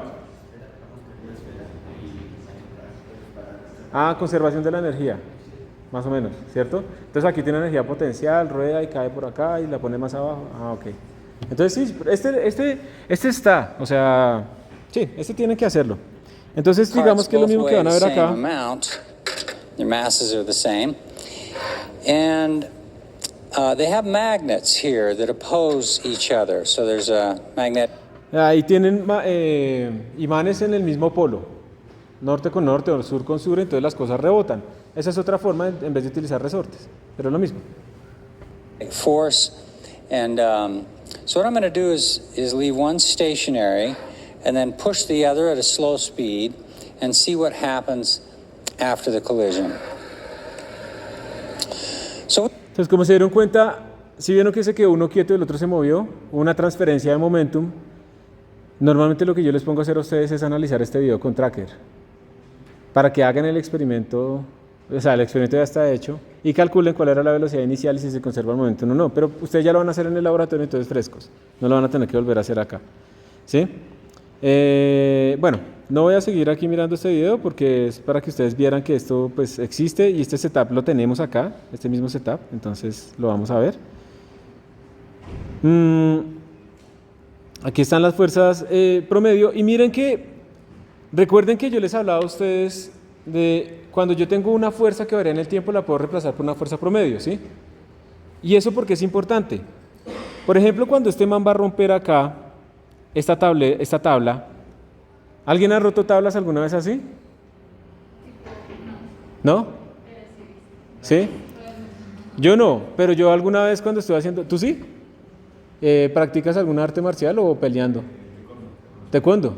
Sí, sí, madres. Yo también practiqué taekwondo y también me tocó partir algunas tabletas con la cabeza también, súper peligroso. Un chino llegó y la partió así y pues eso parte con filo y entonces se abrió todo esto. Pero sí, en taekwondo uno aprende, ¿no? ¿Y qué es lo importante? Tú que eres entonces experto, ir despacio, ir lento, es más fácil.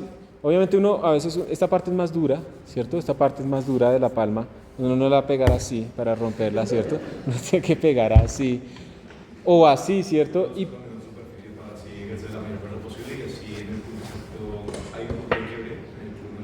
exacto.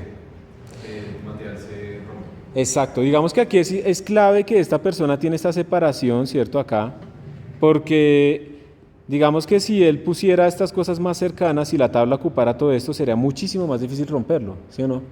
Necesitamos es que esto esté separado en una base más grande, también para que haya más torque que está relacionado con el punto de quiebre. Y lo que él dice, o le pego con esto o le pego con esto, pero lo que estoy haciendo es disminuir el área para que la presión sea mayor, porque lo que interesa es la presión que yo le voy a hacer ahí, que es fuerza sobre área, ¿cierto?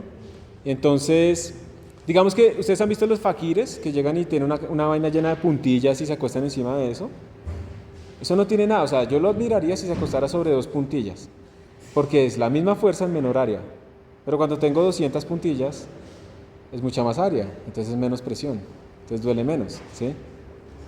Entonces uno dice, uy, 200 puntillas, terrible. No, 2 puntillas, y dirá que ahí sí no puede. Pero entonces acá, como tú dices, hay que hacerlo muy rápido, ¿cierto? No solamente es hacerlo así, sino hacerlo muy rápido, ¿sí? ¿Y por qué muy rápido? ¿Qué implica con esto? Miren, yo básicamente tengo la misma fuerza máxima que puedo ejercer con mi mano antes de romperla, ¿listo? Entonces yo lo puedo hacer de esta manera, la curva azul.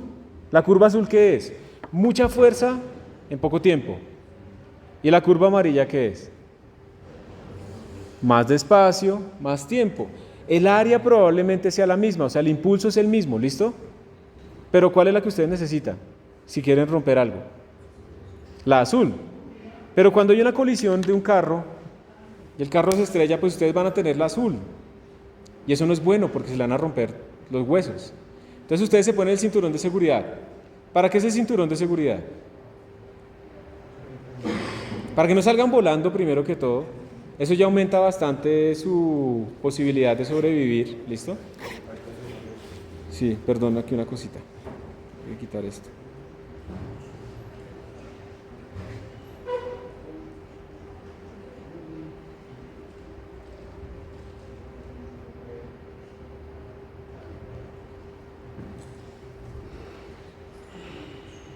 Ya. Aumenta la probabilidad además de que ustedes no salgan a volar y además, como está estirado en esta zona, cuando se frena el carro, ustedes tienden a hacer esto, él los frena y los devuelve. Entonces, el tiempo de frenado, el tiempo de esa colisión para ustedes es un poco menor. Y entonces, la fuerza se baja un poco de máximo. Es el mismo impulso, porque ustedes iban a 30 km por hora y van a quedar en cero, ¿cierto? Es el mismo impulso, pero distribuyen la fuerza un poco más. Pero resulta que las personas solamente con el cinturón de seguridad tienen muchas lesiones en el pecho. Entonces las estadísticas demuestran que las personas con cinturón de seguridad sobreviven mucho más, pero terminan teniendo lesiones en el pecho, pero sobreviven, ¿sí? Dicen, ay, no, es que no me quiero lesionar, pues va a morir desbaratado completamente al frente.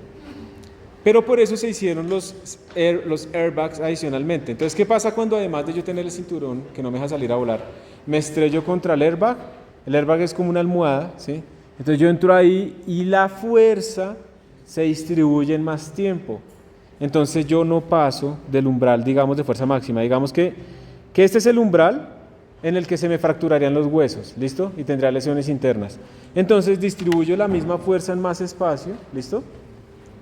Y aunque tengo el mismo impulso, no me lesiono. Los carros, digamos, bien seguros tienen adicionalmente fuerzas en los airbags también laterales, ¿no? Esas son las colisiones que tienen mayor índice de mortalidad, cuando lo estrellan a uno de lado y cosas así. Entonces también hay airbags. En Colombia, lastimosamente, eso no se hace por norma, sino que aquí se traen carros que no son muy seguros, y si se traen seguros son muy costosos, ¿sí? Entonces, lastimosamente eso. Pero esa es la idea. Entonces miren que por eso los airbags se están utilizando precisamente para distribuir la fuerza, la colisión en mayor tiempo. Es la misma fuerza. ¿Quién aquí hace parkour? ¿Nadie? Yo tampoco. Entonces, pero que, ¿sí saben qué es parkour, sí? Listo. Entonces, digamos, si yo fuera a saltar desde acá, ¿sí? Hacia, pues esto está bajito, ¿no? Pero bueno, me voy a subir acá. Pero si yo fuera a saltar, ¿qué es mejor? ¿Caer así con las piernas rectas? Que uno ha visto gente en videos, ¿no? Que caen así rectos y se jodió, ¿sí? O caer y amortiguar. ¿Por qué estoy haciendo esto? Porque lo natural es esto, ¿sí? ¿Por qué lo natural es hacer así? Duele menos, pero yo estoy distribuyendo el impacto en mis tobillos y en mis piernas en mayor tiempo. Esos manes que hacen parkour, esos manes se lanzan de un segundo piso, y ustedes saben, ¿qué hacen? ¿Caen así? ¿Y hacen una esfera ahí de poder? No, ¿cierto? ¿Qué hacen? Se arrodillan. Caen, se arrodillan y ruedan. Exacto, porque esa energía que traían o el impulso, el momento en que traían lo van a distribuir en un tiempo más grande. Es lo mismo, o sea, si yo me tiro, se tira él, es el mismo impulso, ¿listo? pero la forma en que yo distribuyo en el tiempo la colisión cambia completamente todo, entonces por eso sobreviven. Ahora, no quiere decir que ustedes crean que ya pueden saltar, y eso porque hay una tendencia a la gente a creer que porque ve algo es fácil, ¿no? No, uno tiene que ir aprendiendo a caer. Y cuando ustedes sean viejitos, una recomendación es hagan ejercicio de pesas, primero que todo, porque eso aumenta su masa ósea, y además traten de hacer ejercicio de aprender a caer. Muchas personas de la tercera edad se caen y se fracturan porque tienen baja densidad ósea y se mueren, se les fractura la cadera y después se murieron. ¿Por qué? Porque ahora ya no resisten esas cirugías y se infectan y toda esa vaina y eso termina complicándole la vida y se mueren, ¿sí? Entonces hay mucha gente que se cae y se fractura. Entonces ustedes, de verdad, hay estudios que demuestran que personas de 70, 80 años que hacen pesas tienen una incidencia muchísimo menor en fracturas cuando se caen que personas que no lo hacen, ¿sí? Entonces traten de hacerlo porque el cuerpo se va a deteriorar y ustedes van a vivir harto. Entonces ahorren para la pensión porque eso está grave.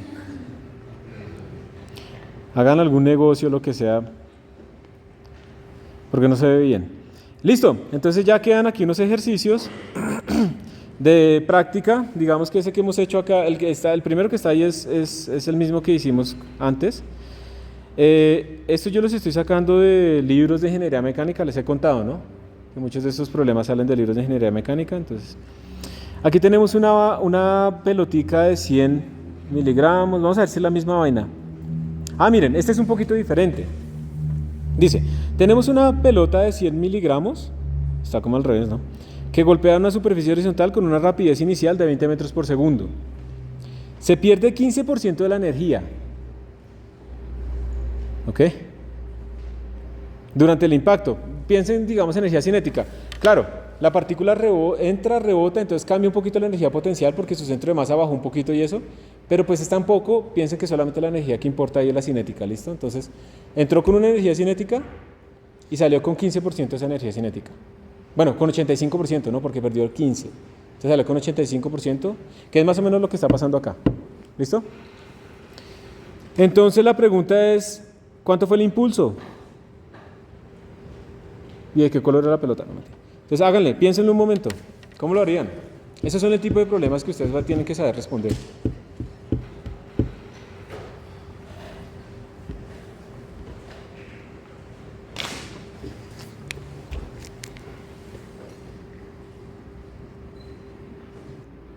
Voy a ir entonces avanzando. Dice, entonces, a ver, nos están pidiendo el impulso. Entonces, en ese caso voy a tratar de escribir primero, pues, lo que me piden. El impulso es, ¿me recuerdan?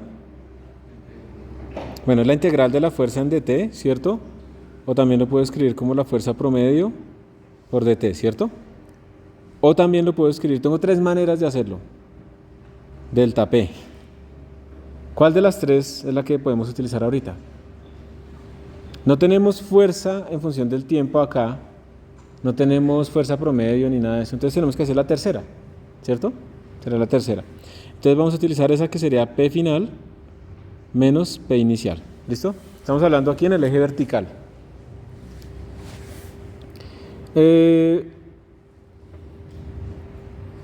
Entonces, ¿cómo escribiríamos esto?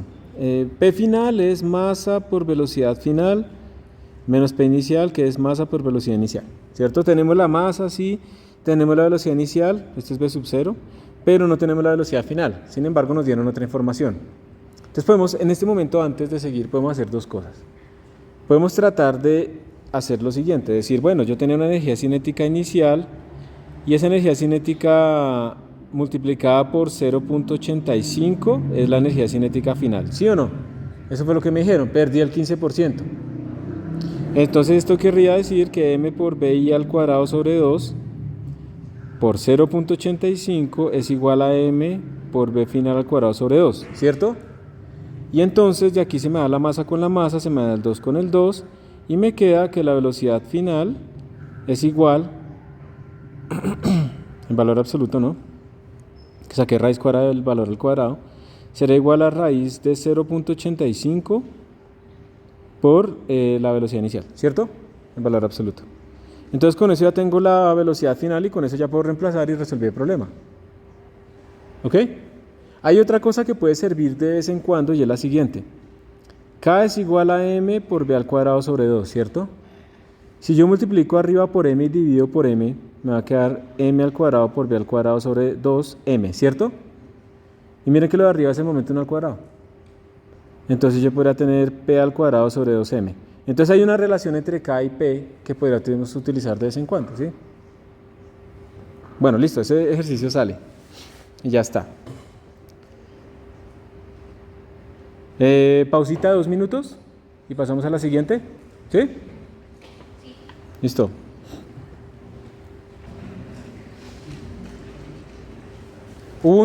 Hace un tiempo, yo no me acuerdo si fue en la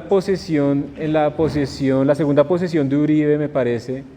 No sé si se acuerdan ustedes, de pronto estaban muy chiquitos, pero hubo un atentado donde lanzaron como unos rockets cerca de la escuela militar, desde una casa, y cayeron cerca del Palacio Presidencial, y uno cayó en el cartucho y mató a varias personas y eso. ¿Sí se acuerdan de eso o no? Resulta que eso era como una serie como de 4 o 5 rockets, pero esos manes no sabían conservación del momentum. ¿Por qué?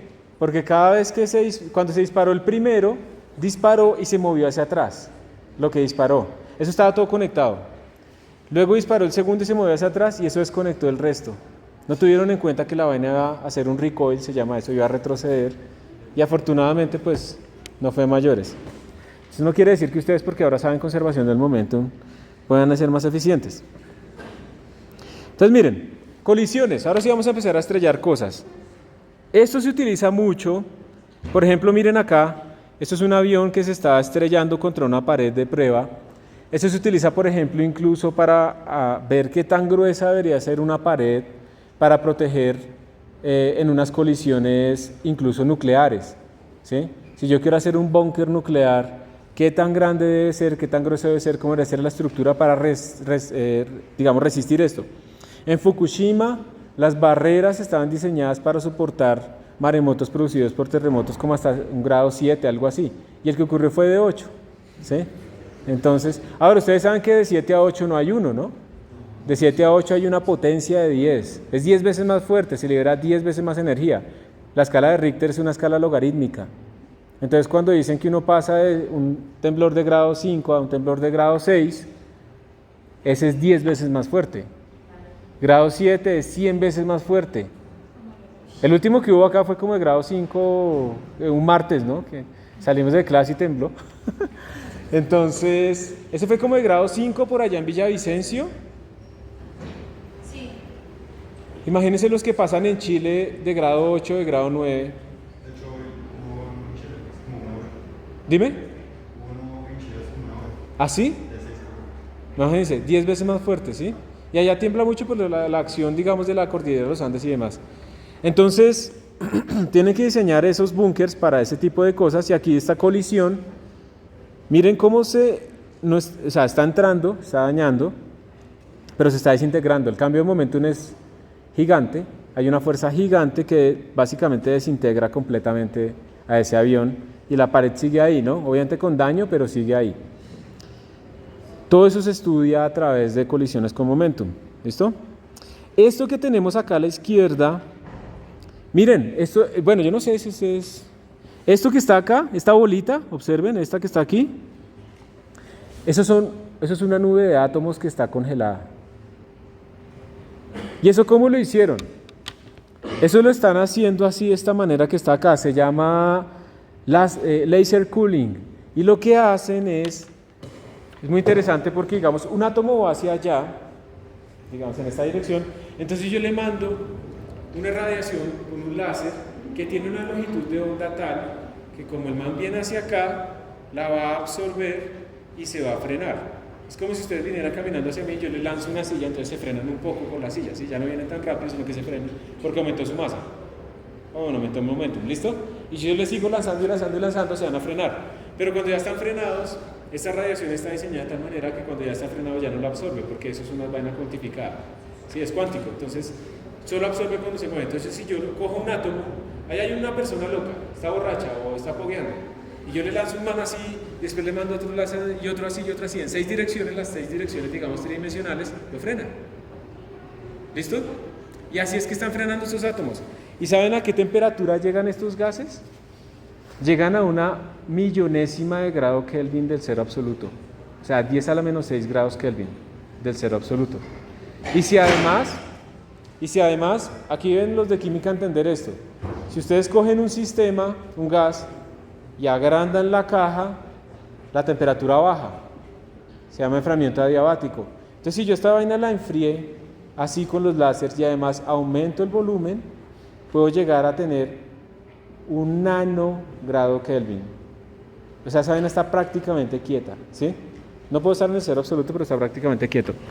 Premio Nobel también esta técnica. También se utiliza ahí. Todo esto es frenado por colisión, momentum. Y entonces, si quieren aprender más, yo les dejé aquí unos videos que explican estos fenómenos para que los puedan estudiar. Y entonces aparecen unos conceptos acá, lo que decíamos de colisiones elásticas, inelásticas o completamente inelástica. Entonces, miren, esta tablita es importante para ustedes, porque siempre como que enredan lo que es cada cosa. Entonces, ¿elástico qué es? Elástico, miren que en todas se conserva el momentum siempre. Empiecen por ahí. En todas las colisiones se conserva el momentum. ¿Listo? Pero la energía cinética no se conserva en todas. La única energía cinética que se conserva, el único tipo de colisión donde se conserva la energía cinética es en la elástica. La elástica en este aspecto, ¿qué es? Que rebota a la misma altura, a menor altura o mayor altura. A la misma. Si rebotara a mayor altura, estaría ganando energía, ¿no? Tuvo que haber una explosión, aquí hay un resorte, alguna vaina, ¿sí? Pero bueno, esa es la elástica. Y el coeficiente de restitución, eso que me mide qué tan elástica es la colisión, vale 1. 1 es como la relación entre las alturas, ¿cierto? La completamente inelástica se queda pegado, ¿sí? Como esto, miren, esto, bueno, rebotó un poquito, pero se quedó pegado prácticamente, ¿cierto? Coeficiente de restitución vale 0, porque se quedaron pegados. Y la energía cinética no se conserva. Y en la que es intermedia, como esta, que está perdiendo energía, pero no se quedó ni pegado ni tampoco vuelve a esa misma altura, esa es una intermedia, en donde se conserva el momentum, no se conserva la energía cinética, y el coeficiente de restitución, depende de los materiales, pues está entre 0 y 1. ¿Sí? Y listo. Pero tenemos que empezar a hacer experimentos y hacer problemas para que lo vean mejor. Entonces, miren, aquí hay una especie de visualización con GeoGebra. A ver si está funcional.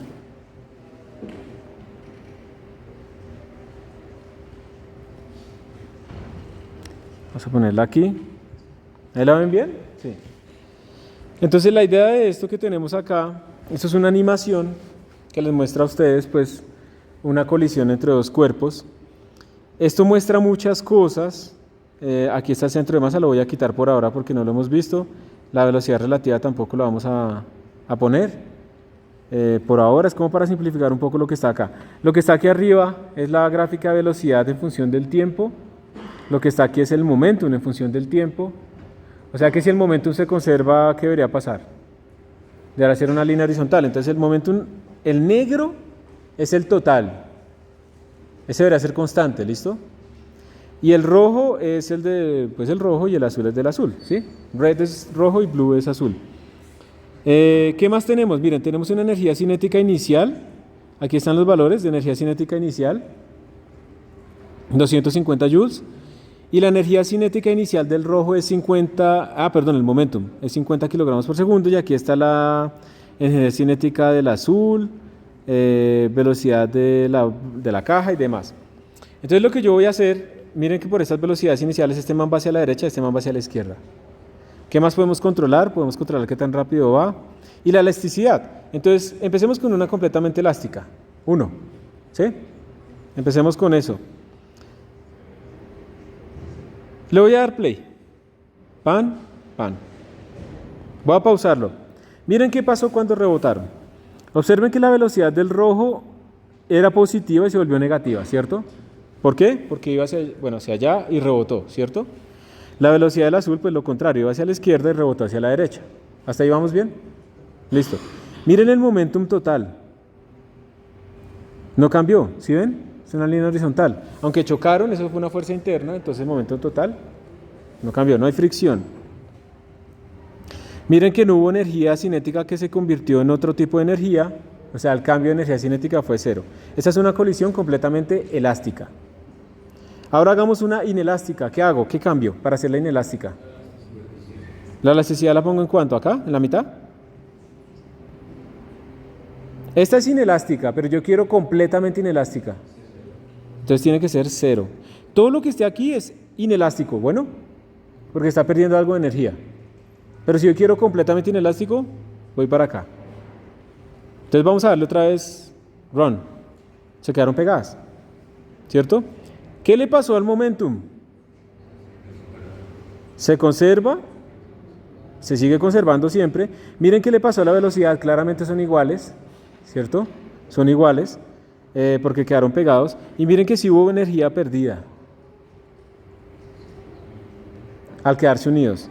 Y ahora vamos a ponerle una vaina intermedia, ¿sí? 0.38. ¿Se van a quedar pegados o no? Es 0.38, es menor que 1. Vamos a ver. No se quedaron pegados, pero se pierde energía, pero se perdió menos. ¿Cuándo se pierde más energía? Cuando se quedan pegados. ¿Cuándo se pierde menos energía? Cuando es completamente elástico, cuando el coeficiente de restitución vale 1. ¿Ok? Entonces, bueno, aquí hay más, pero pues no los voy a saturar con esto. Vamos a volver a la presentación a ver si alcanzamos a hacer el experimento. Entonces, aparece el concepto del coeficiente de restitución, ¿sí? Este nos permite caracterizar qué tan elástica o inelástica es una colisión. Se define de esta manera, se puede escribir así como velocidad de separación sobre velocidad de aproximación. O sea, miren, velocidad, ¿esta qué velocidad será? ¿La de aproximación o la de separación? Esta es aproximación porque están aproximando y esta es de separación. Entonces es velocidad final sobre velocidad inicial. ¿Ok? ¿Listo? Eso es relativa. ¿Por qué lo ponemos relativo? Aquí esta mesa está quieta, entonces es fácil porque uno solo mide la de la pelota. Pero si son dos cuerpos moviéndose, ahí sí tiene que ser la velocidad relativa entre los dos. ¿Cómo veo yo al otro? Entonces cuando ustedes ven dos carros que vienen así, ¿se ve más rápido o se ve más despacio que cuando solo uno se está moviendo así? Se ve más rápido, ¿cierto? Entonces ahí importa la velocidad relativa. Entonces miren, esta es la definición, ¿sí? Esta es la definición que tenemos nosotros. Coeficiente de restitución nos dice que la velocidad 2 es igual a coeficiente de restitución por velocidad 1. Pero, utilizando conservación de la energía, yo puedo tener lo siguiente. Miren, aquí yo tengo una altura, ¿cierto? Inicial. Y tengo una altura final en el rebote de esta pelota. Entonces yo puedo a partir, si yo suelto así, miren que el experimento que estoy haciendo yo aquí es soltar desde arriba. Entonces yo puedo decir mgh1 es igual a m por v al cuadrado sobre 2. Esta velocidad justo antes de tocar, por conservación de la energía, ¿sí o no? Yo puedo hacer eso, ¿cierto? Y luego tengo, este man salió con una velocidad hacia arriba, va a llegar hasta otra altura. Entonces, m por v sub 2 al cuadrado sobre 2 igual al mgh final. Entonces, haciendo ese balance de energías, que es lo que obtenemos aquí, la masa se nos va, podemos decir, el coeficiente de restitución nos dice la relación entre velocidades o nos dice la relación entre alturas.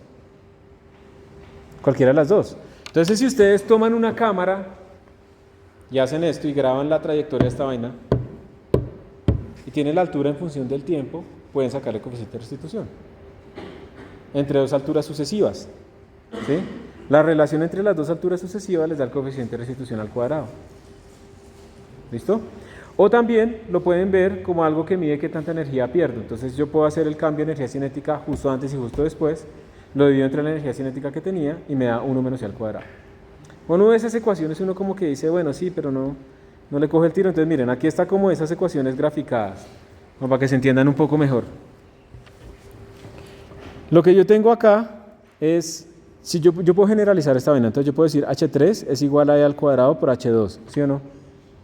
Para las siguientes. Pero reemplazo H2, entonces me va a quedar E a la 4 por H1, ¿cierto? O puedo decir H4, perdón, después de 4 rebotes, de 3 rebotes, perdón, va a ser E a la 6 por H1. Y así puedo seguir, H5 igual a E a la 8 por H1 y así sucesivamente. Entonces, como E es un número menor que 1, a medida que yo lo elevo a una potencia positiva, es un número cada vez más chiquito. Por eso es que las alturas van volviéndose cada vez más pequeñas, ¿sí? Y eso es una gráfica aquí, miren. Cuando el E es pequeño, que casi se quedan pegados, es la línea azul. Entonces miren que observen que básicamente el man como que rebota una sola vez y ya se quedaron pegados, ¿cierto? Que es esta línea de acá. Miren cómo a medida que pasan los rebotes va perdiendo completamente altura. Dale. ¿H qué? Nunca llegaría a cero porque uno asume que esto es matemático, pero pues en la realidad, digamos cuando tú tienes 10 a la menos 14, ya estás hablando de que están a cercanía atómica. Entonces pues ahí ya se quedó quieta en la realidad. Pero es una buena pregunta. Entonces digamos que tú dices, no, yo puedo medir como hasta microgramos, entonces realmente todo el mundo se quedó quieto cuando llegó hasta acá. Entonces este man hizo 1, 2, 3 rebotes. Este otro hizo más rebotes. ¿Sí ves que entre menos energía pierdes, hacen más rebotes? Es una buena pregunta. Miren que cuando tengo un coeficiente de restitución igual a 1, ¿se va a quedar quieto? No, porque es completamente elástico, entonces vuelve a la misma altura, entonces siempre se mantiene a la misma altura. Y si tengo por ahí uno intermedio, no sé, 0.5, el de la mitad, el verde, pues hace más rebotes, ¿cierto? Hasta que se detiene. Entonces, el coeficiente de restitución me dice qué tanta energía pierdo, qué es la relación entre las alturas nueva, la relación entre la energía cinética, pero pues básicamente me está caracterizando esa pérdida de energía.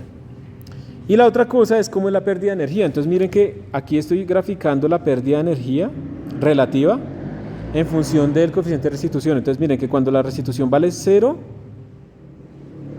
perdí toda mi energía, cuando se quedaron pegados. ¿Listo? Y cuando el coeficiente de restitución vale 1, no perdí energía.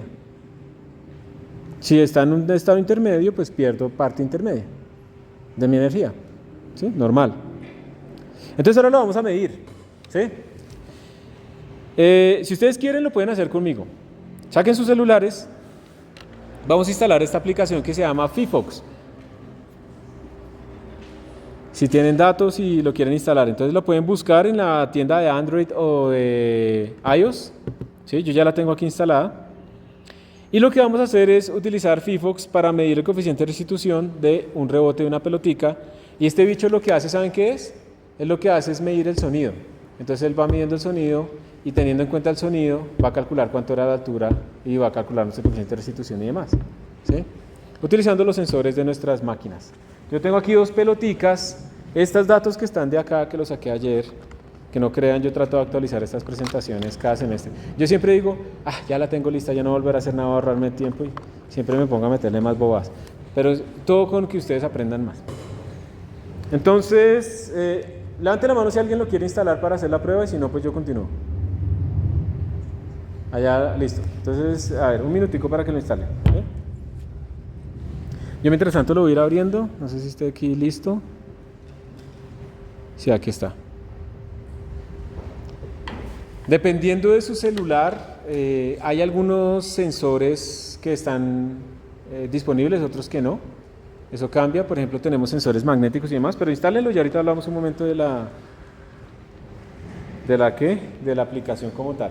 Hay varias, hay Androsensor, hay otras también que funcionan bastante bien. Este es muy chévere. Ustedes pueden, por ejemplo, instalarla también en el computador y ustedes pueden crear un sistema cliente-servidor donde aquí básicamente levantan la aplicación y lo ponen de servidor y aquí la levantan y le dicen conéctese a ese servidor, tiene que estar en la misma red. Entonces todos los datos que están midiendo acá se pueden transmitir allá y eso queda en un CSV o en un archivo Excel y con eso ustedes pueden tener absolutamente todo lo que están midiendo. ¿Sí? Es brutal. Pueden coger su celular y lo prenden y rastrean completamente su altura GPS todo el tiempo, posición, velocidad, no sé qué. Todo eso se puede hacer, ¿sí? Y exportarlo y analizarlo y demás. Entonces es bastante útil. Y el que vamos a utilizar nosotros es el de mecánica, pero hay varios. Si tienen un vecino muy ruidoso, pueden utilizar el Audio Scope o el Audio Amplitude, sería el más útil, para medir los decibeles y ver si está violando los decibeles máximos a una distancia tal y poder sustentar sus quejas, ¿sí? Porque uno dice, no, es que es muy duro el ruido, pero el duro es relativo, no. Es que a 15 metros está superando los 120 decibeles, entonces está violando el código tal de no sé qué. Ahí sí ya. El Doppler effect, cuando ustedes han escuchado cuando los carros, al menos en la televisión, cuando se van acercando así como... que aumenta la frecuencia cuando se está acercando y luego disminuye la frecuencia. Se llama el efecto Doppler y con eso se puede medir velocidad. También se utiliza con radiación para medir velocidad de cosas que van mucho más rápido y a través del efecto Doppler del electromagnético se puede saber que el universo se está expandiendo. ¿Sí? Pero pues esto no es para medir eso, ¿no? Eso solo es mecánico. Entonces, ¿quién todavía necesita un poquito más de tiempo para instalarlo? ¿Nadie? ¿Ya lo instalaron? Ok. Entonces, miren, primero que todo, esta es la aplicación, esto es lo que se les debió haber abierto, ¿cierto? Cuando ustedes ya abren la aplicación. Como les digo, pueden medir muchas cosas. Por ejemplo, acá yo puedo medir aceleración quitándole, esto tiene acelerómetros. Todos estos dispositivos, ¿cómo saben que ustedes hicieron así? ¿Cómo saben la orientación? ¿Sí?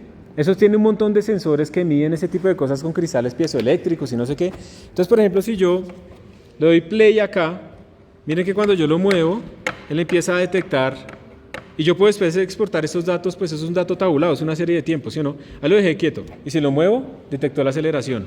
Y aquí le está restando la aceleración de la gravedad, que siempre existe, ¿cierto?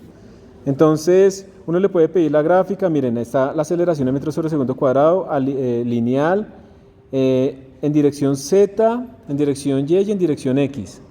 Uno le puede pedir la absoluta, por eso aquí, miren que aquí está positiva y negativa, ¿cierto? Claramente tengo hacia arriba y hacia abajo. Me voy a salir de acá, voy a descartar esos datos. Puedo tener la aceleración de la gravedad, entonces le doy play. Entonces observen que en el eje X se le está midiendo, miren, hay una aceleración pequeña. Sí, es como ruido, ¿no? Que tengo acá, pero si yo le pego a esta vaina, ¿sí ven? Genero aceleraciones. Debo tener la aceleración de la gravedad. ¿Cuál será? ¿El eje cuál? A ver, si ustedes miden esto, ¿cuál de estos tres ejes está midiendo la aceleración de la gravedad? Este es X, este es y este es Z.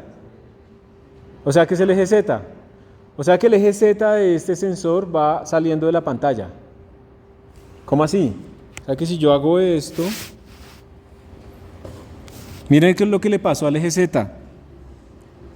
Ya no está midiendo la aceleración de la gravedad, ¿sí o no? Ahora, ¿quién está midiendo la aceleración de la gravedad? El eje X, ¿cierto? O sea que de aquí ustedes hacia dónde dirían que va el eje Z respecto a la tableta va hacia allá. Siempre. Es relativo a la pantalla. ¿Y el eje X hacia dónde irá? Así. Porque la gravedad va para abajo y la está colocando negativa, ¿sí o no? ¿Ok? Entonces uno puede ya detectar cuál es el sistema de coordenadas asociado a su tableta y demás. O a su celular y cosas de ese estilo. Bueno, lo voy a pausar, lo voy a descartar. Voy a ir acá. Hay muchos más. Está el magnetómetro, algunos. Bueno, miremos el location, el GPS. Dejémoslo que me diga así. No, pero aquí no nos va a servir porque no estamos expuestos a los satélites. Se necesitan más o menos 3 satélites y aquí no lo vamos a poder hacer porque estamos completamente tapados, ¿no? Dentro de las superficies no se puede ver eso, entonces nada, no podemos verlo. Pero ustedes pueden hacerlo afuera y pueden ver exactamente su posición GPS también con altura. Eso no solamente les da ubicación en el globo, sino altura también. Esto es un sensor de luz. Ese sensor de luz, por ejemplo, es el que utiliza cuando ustedes ven que la pantalla se apaga y esas cosas, cuando hay mucha luz y demás. Entonces le puedo dar play y entonces él aquí está midiendo la luminancia. Y si yo llego y lo tapo un poco va cambiando, ¿sí ven? Bueno, hay un montón de sensores útiles ahí. Por estarle mostrando sensores se me va a acabar el tiempo. Si van a hacer un concurso de aplausos ahorita con los disfraces y esa vaina, entonces el aplausómetro, ¿sí? Entonces, si ustedes aplauden, ahí pueden saber quién ganó. ¿No les ha pasado que como que los dos son iguales? Entonces lo hacen con esto y quitan toda esa vaina. Entonces miren lo que vamos a hacer nosotros acá. Ay, no. Voy a ir a este experimento de mecánica. Hay mucho más, miren todo lo que hay, ¿no? Y voy a ir al de Inelastic Collisions. Entonces lo voy a abrir. ¿Cuál es la idea? La idea es que este bicho, yo voy a soltar esto acá y él va a escuchar, va a medir el tiempo entre cada uno de estos eventos y nos va a calcular acá cuánto es la energía perdida y cuánto es el coeficiente de restitución indirectamente, ¿listo? Porque claro, si esto hace así, miren, pum, pum, se demoró un segundo en hacer este tiempo de vuelo, pues yo puedo calcular cuál fue su altura, sin haberla visto. Porque yo tengo tiempo de vuelo relacionado con la altura, ¿listo? O ustedes pueden grabar un video también y comprobarlo. Entonces esto es lo que vamos a hacer, tiene que hacer silencio. Yo voy a ponerlo acá, le tengo que dar play, lo suelto y él empieza a grabar. Yo no sé si alcance, pero lo voy a tratar de poner aquí al lado del micrófono, ¿listo? Entonces voy a hacer 3, 2, 1 y en 0 lo suelto, ¿listo?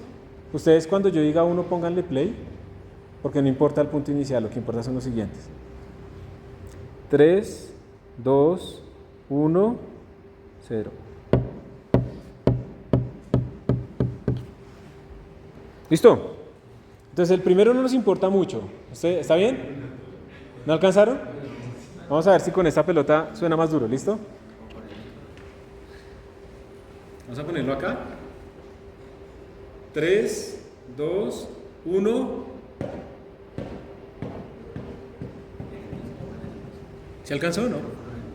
Sí, toca ponerlo como ahí en el suelo. Es que no es muy bueno ese micrófono. A ver. 3, 2, 1, 0.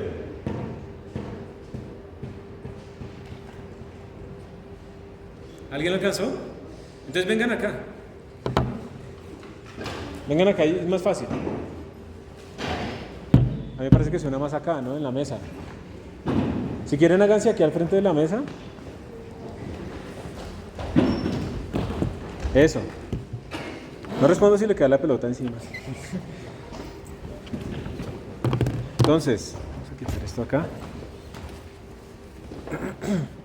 Cuando llega uno lo prenden.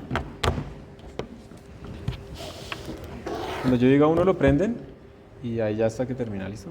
3, 2, 1.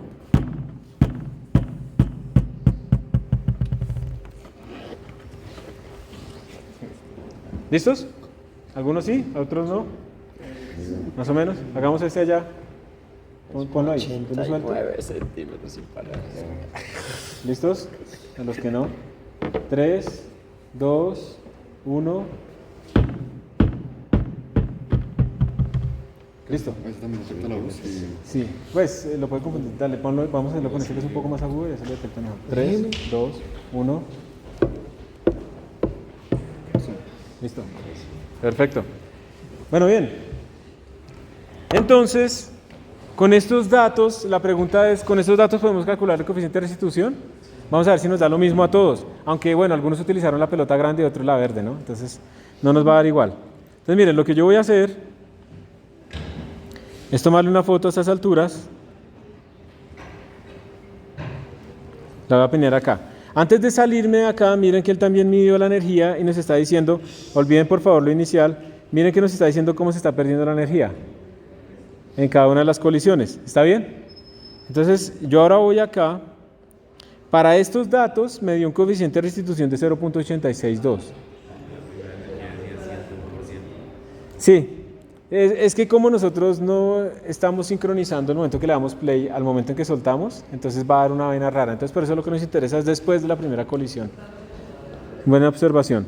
Entonces miren, para estos datos que están acá me dio 0.862, pero ¿cómo lo calculé? Entonces lo voy a volver a hacer, ¿sí? Con estos nuevos datos. Entonces espérense, creo que puedo añadirle aquí una hoja así.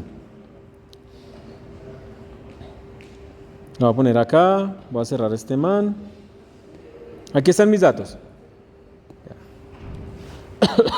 Y recordemos, como aquí tenemos alturas, recordemos que H2 es igual a E al cuadrado H1.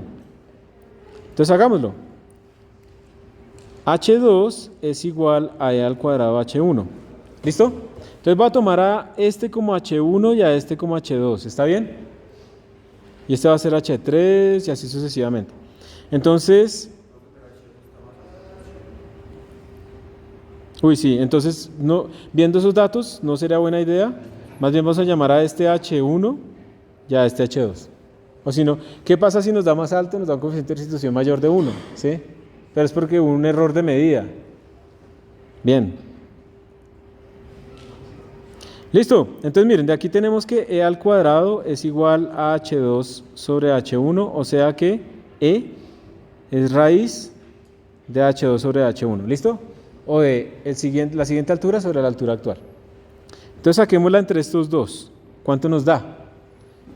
E sería igual a raíz cuadrada de ¿qué? De 34.49 sobre 45.49, ¿cierto?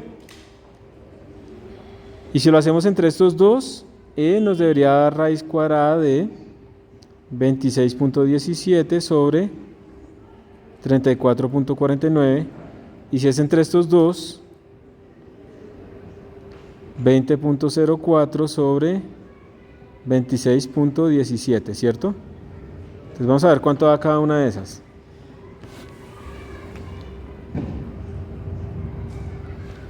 Tendríamos 34.49 sobre 45.49 igual raíz cuadrada 0.870. 871, ¿no? ¿De acuerdo? Ese es nuestro coeficiente de restitución para este problema.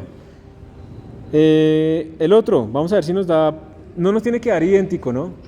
Sino cercano. Las condiciones no fueron idénticas. 26.17 sobre 34.49. 0.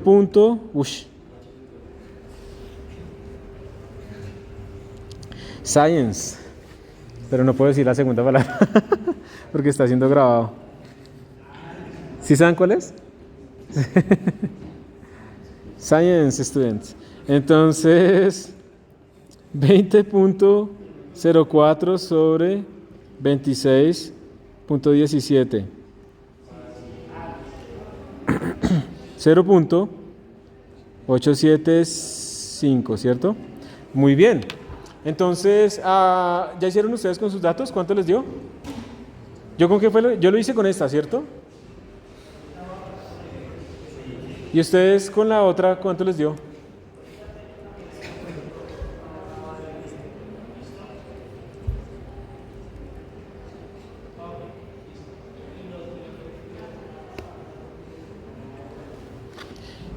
Yo no esperaría que fueran iguales, ¿no? Vamos a hacer el experimento, ¿no? A ver si llegan a la misma altura. Uy, sí, parecidos.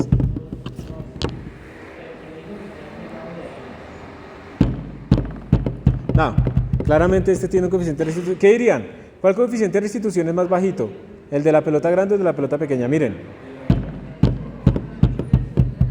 Es más bajito el de la grande, ¿cierto? Porque está perdiendo energía más rápido. Entonces, ¿cuánto les dio, chicos?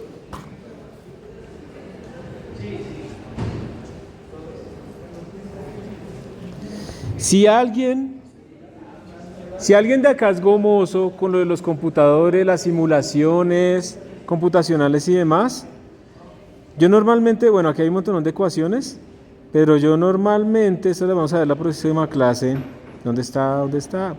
Yo normalmente utilizo Blender, que es un programa en donde la gente utiliza para hacer películas, por ejemplo, en 3 dimensiones y cosas así, pero ustedes pues pueden muy fácilmente añadir un plano, añadir un cubo o lo que quieran, cualquier forma, y ponerle restitución igual a 0, restitución igual a 1 y empezar a ver los efectos ahí.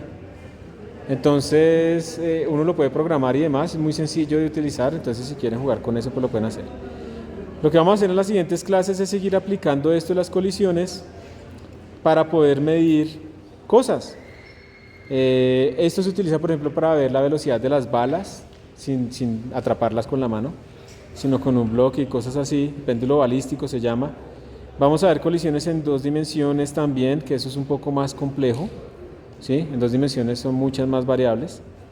Y con eso terminamos las colisiones y después empezamos los sistemas de masa variable, ¿listo? ¿Alguien me puede reportar cuánto le dio el coeficiente de restitución? ¿0. ¿Qué? 0.805. para la bola grande. O sea que claramente la bola grande disipa más energía que la bola pequeña. 0.83. ¿Cuál? ¿Bola grande? Entonces ahora toca ponerlos a ustedes a pelear. A ver quién gana. Toca volver a hacer el experimento. En ese caso, ¿listo? Toca volverlo a hacer. Pero bien, sigue siendo menor que el 0.87, ¿cierto? Ahí les queda la aplicación. Miren todos esos sensores que tienen ahí. Van a descubrir por qué ustedes están siendo espiados hasta el fondo en todo. O sea, eso realmente no hay más. Gracias por venir a clase. Nos vemos la próxima clase. Que disfruten y que aprendan.